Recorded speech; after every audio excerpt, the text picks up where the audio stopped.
Hi, you're here. Thank you so much for being here. This makes my heart so happy, you have no idea. So without further ado, let's get into the episode.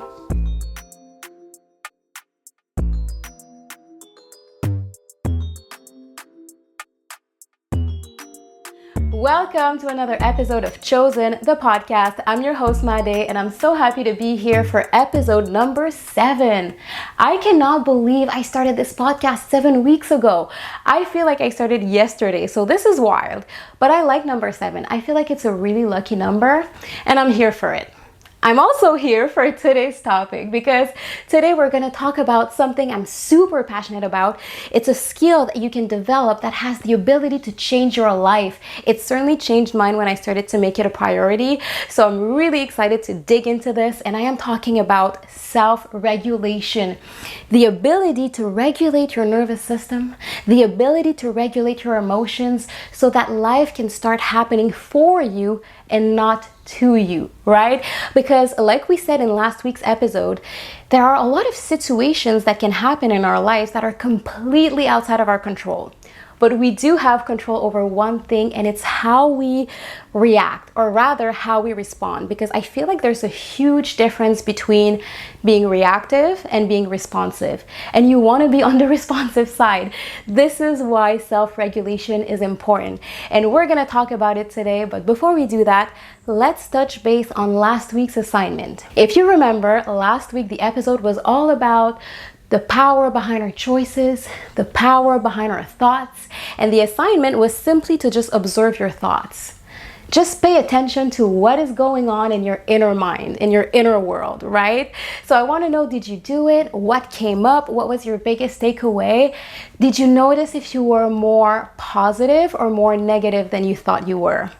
For me, what came up was that I still have a lot of negative thoughts that are on autopilot.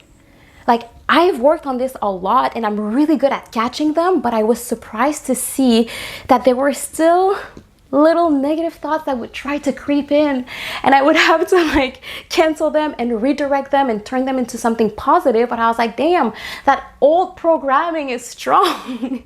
So this is why it's really good to do that, to just bring some awareness and be present with what's going on inside of your mind. So if you haven't done the assignment yet, there is still time. You can literally start anytime you want, but I highly suggest you do that.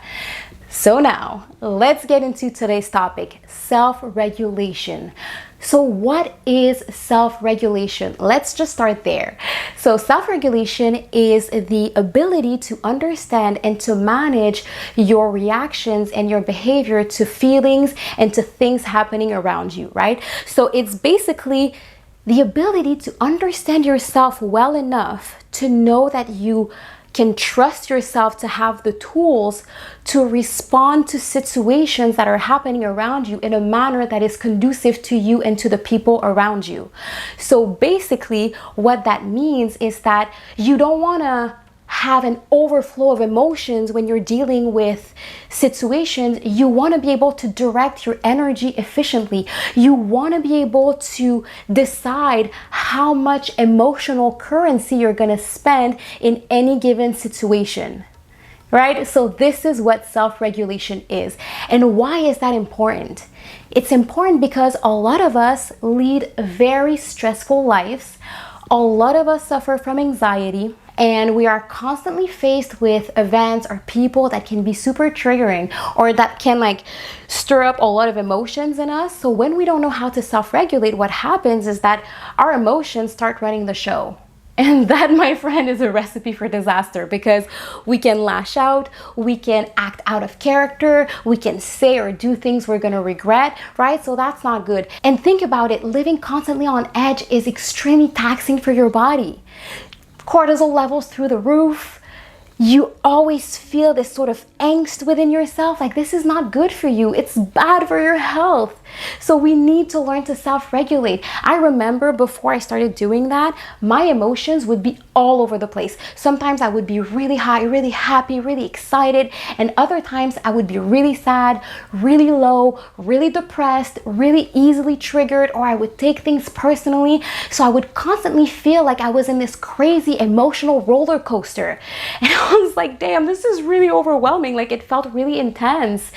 Okay, picture a raft boat, right? In really choppy water, crazy waves, like really strong current, and you're just being slammed around from side to side. This is what it felt like.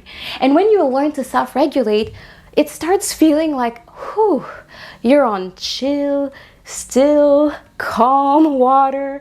You're floating and flowing, and you have time to assess the obstacles that are coming your way, and you have time to decide how you're going to respond to them. You're like, I see you, obstacles, and this is how I'm going to handle you. So this is where you want to be, because also another thing is that when we're not self-regulated, not only is it damaging for us, but it's also damaging for the people in our lives, for the people around us.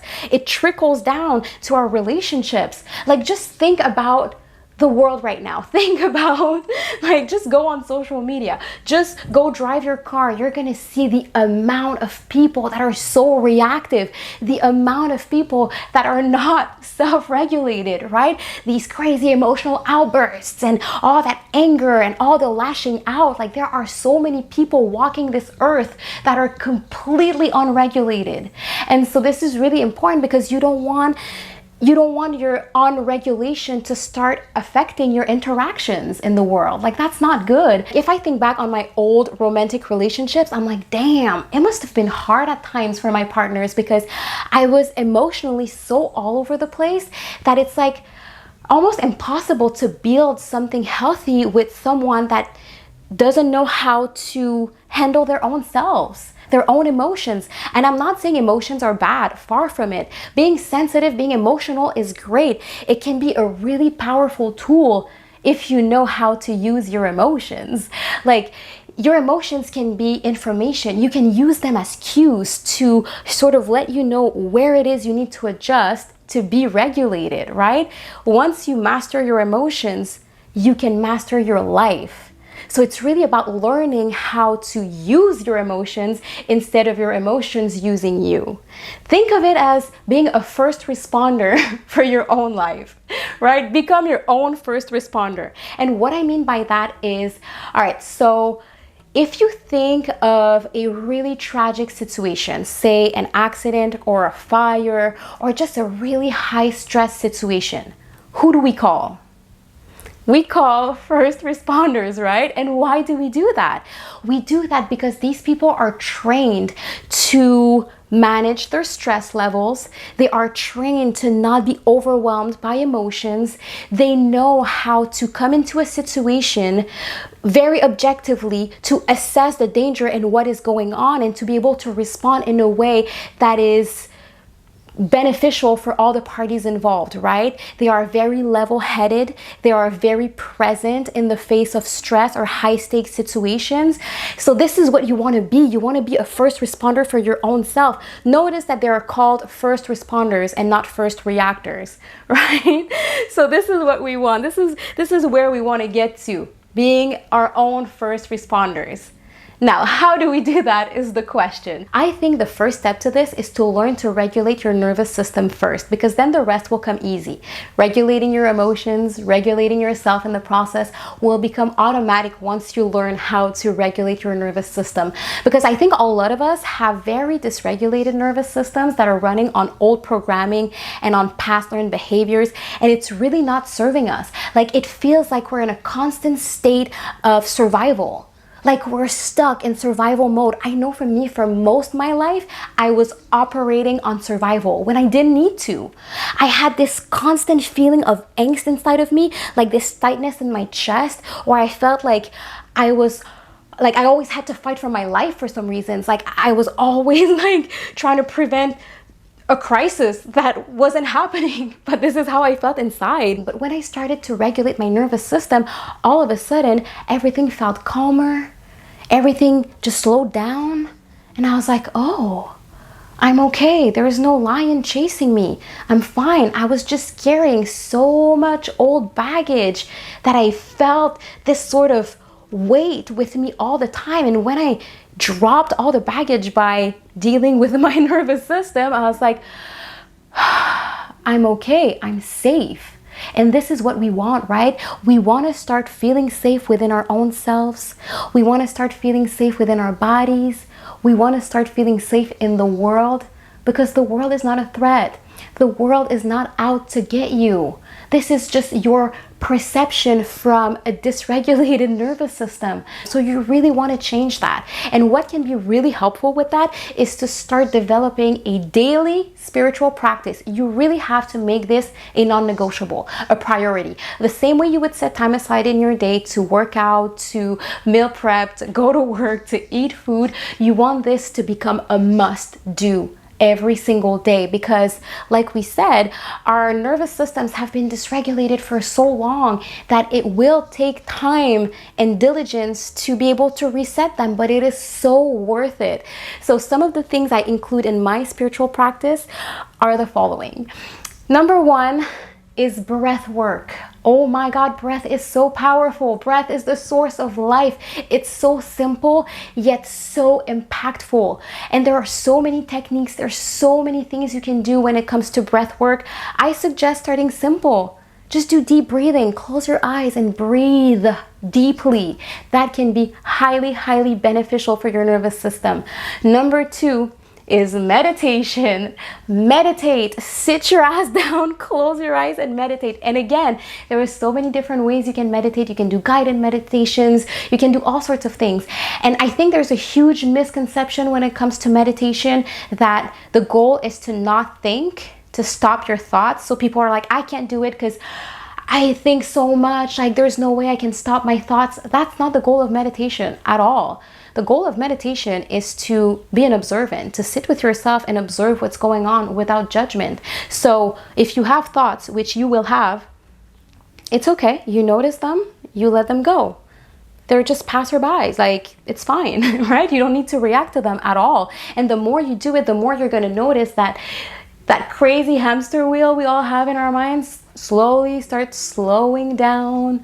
And all of a sudden you have less and less thoughts, and you just become more and more present and more grounded in the present moment. Because here's the thing, when we have so many thoughts is that our minds are not here.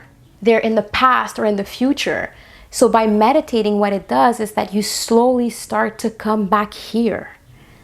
So when you do that, gradually the crazy thinking is gonna lessen and lessen and lessen. So meditation is amazing for that. And I feel like a lot of the things I'm gonna mention, you've heard them before, but for some reasons you have yet to implement them in your life. So this is where we start, all right? Number three is grounding, connecting with nature.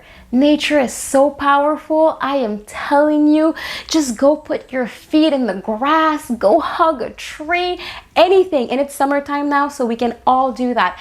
I love taking my dog out in the trails, and I'm the little weirdo who's gonna be hugging trees really tight. So if people walk by, they're probably like, what the hell is she doing?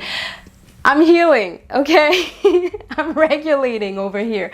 But no, like the thing is, we have become so disconnected from our true essence, but truly, like, we are one with nature. Nature and us are no different. So we need to get back to that. We need to foster that connection again. It is so good for us. So number three, ground, connect with nature, hug a tree baby. Number four is EFT tapping. It stands for Emotional Freedom Technique Tapping. So this basically is tapping certain meridian points on your body, and you can also at the same time recite affirmations. So I am safe, I am safe, I am safe. Then you move on to the other point. I think there are 9 points if I'm not mistaken. Go online, go on YouTube, look up EFT tapping.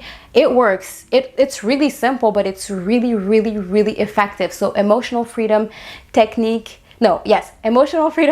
Tapping, look that up. You're gonna see it's amazing. So in number 5, move your body. Shake those hips, baby. Shake that booty.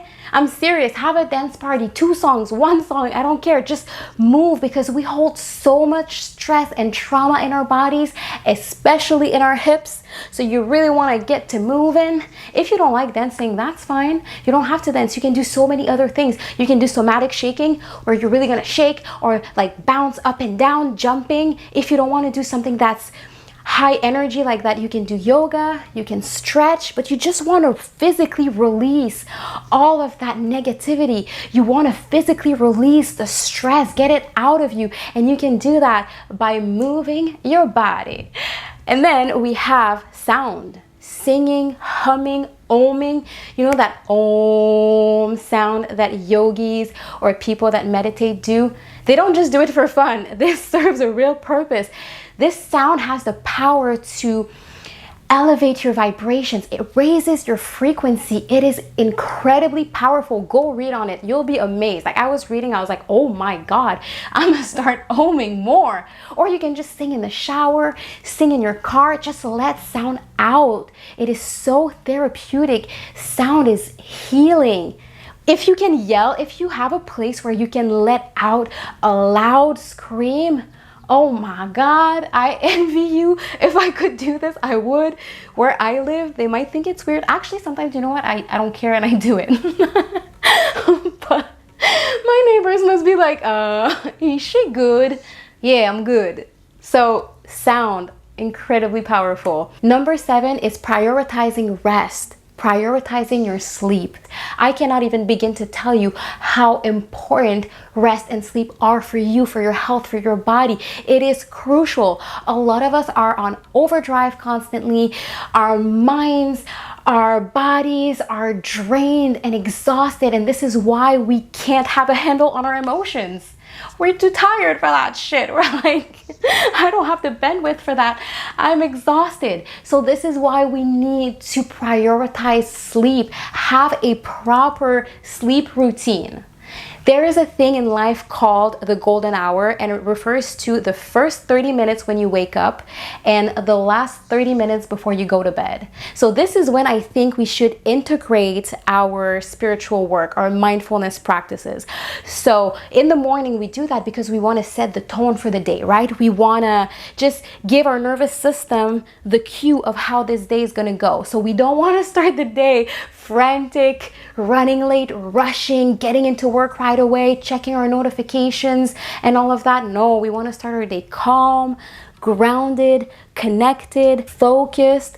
And so the same way we do that in the morning, we also have to do that at night, because like we said, sleep and rest are crucial. So you really want to set yourself up for success when it comes to having a very restful night of sleep. So if you can do things like taking a bath, reading, giving yourself a massage, or asking your partner to give you a massage, ditch the screens, like you really have to utilize that time in a sacred way so that your body will get the cue that it's time to